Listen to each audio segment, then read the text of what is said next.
I hope you're all well. So in this video I am going to be reviewing the new Netflix movie Bird Box.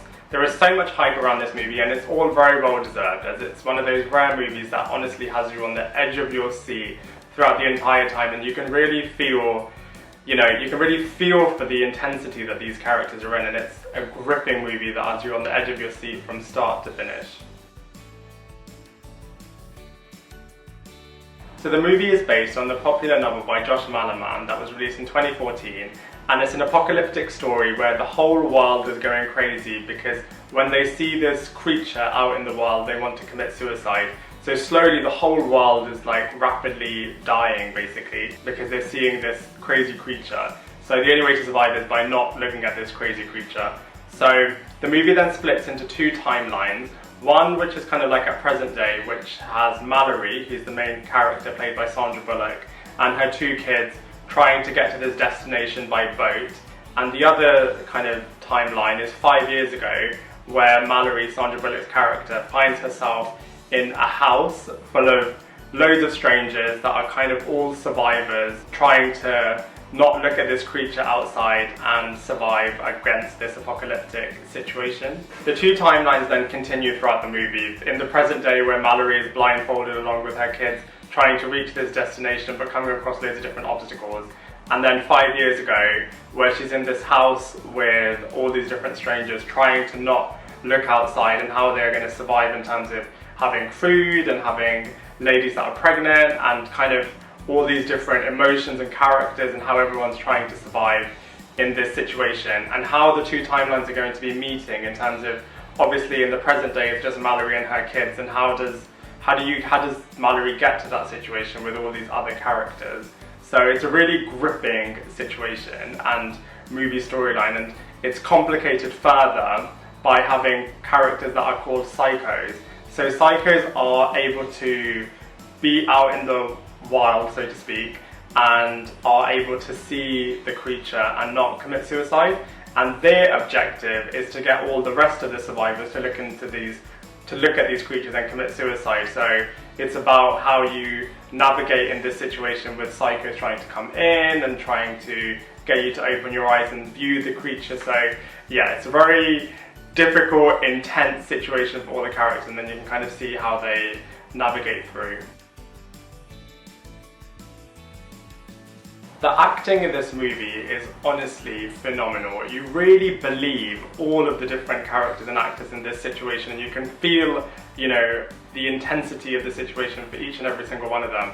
Sandra Bullock is just out of this world in this movie. She really just brings so much energy and passion, and I keep using the word intensity, but it's so intense, her performance, and how she's just wanting to survive with her kids in this situation. She honestly needs to just win a ton of awards for this because her performance is just unreal. All of the different other characters, you really feel, not only feel for them, but you also can kind of see it from their individual perspectives. And it's just really interesting actually, just having a whole house of loads of different types of people and seeing how they interact with each other and what are their different objectives and how are they all going to survive this crazy situation. So from a characters and acting point of view, this movie is just out of this world. It's really interesting evaluating the movie from a visuals perspective. If we look at it from the two timelines, in present day, where it's Mallory's character played by Sandra Bullock and her two kids blindfolded in a crazy situation where they're on a boat with rapids and in a jungle, from that point of view it's definitely a visual spectacular. But the other side of it is really interesting actually. If you look at it from the other timeline perspective where they're all in a house, there it's very stripped back, it's very basic, it's very character driven, and the visuals are a lot more simpler. So over there it's kind of seeing how are these different characters with different objectives of how to survive this situation, how they're going to go about trying to live through this apocalyptic situation. So the 5 years ago timeline is very basic from a visuals perspective, but the present day boat situation is very, very cool. In terms of movie comparisons, there are a whole raft of apocalyptic movies out there. I'll pick three just to keep things simple. So the first one is obviously A Quiet Place, which was released in early 2018.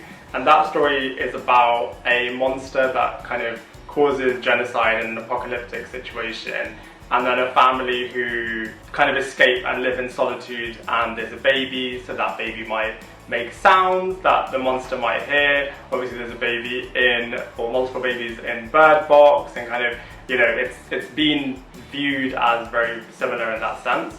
There's also The Mist, whereby a mist is caused in a town, and then there's monsters that kill anyone that kind of go out in that town, and then that leads to a group of civilians and criminals living in solitude and trying to survive this crazy situation. And that movie is really interesting because it really questions who is more horrifying, kind of the beasts outside or the beasts inside. And then I would also compare the movie to Resident Evil, whereby a virus is infecting everyone and turning them into man-eating zombies, and how a group of people are surviving this crazy situation. So overall, I would say that whilst Bird Box isn't a one-of-a-kind movie, it's definitely an excellent movie that's got gripping storytelling, excellent acting, and, you know, the way in which it's communicated to the viewer in terms of different timelines, etc., is very kind of edge-of-your-seat epicness. So I would say that the movie is really, really good. I would recommend watching it to anyone that hasn't seen it yet, and I would say that it gets a solid 7.5 out of 10 from me. And there you have it. Thank you very much everyone for watching my review of Bird Box. I'd love to hear what you think, so please let me know in the comment section below, and I look forward to seeing you in my next video.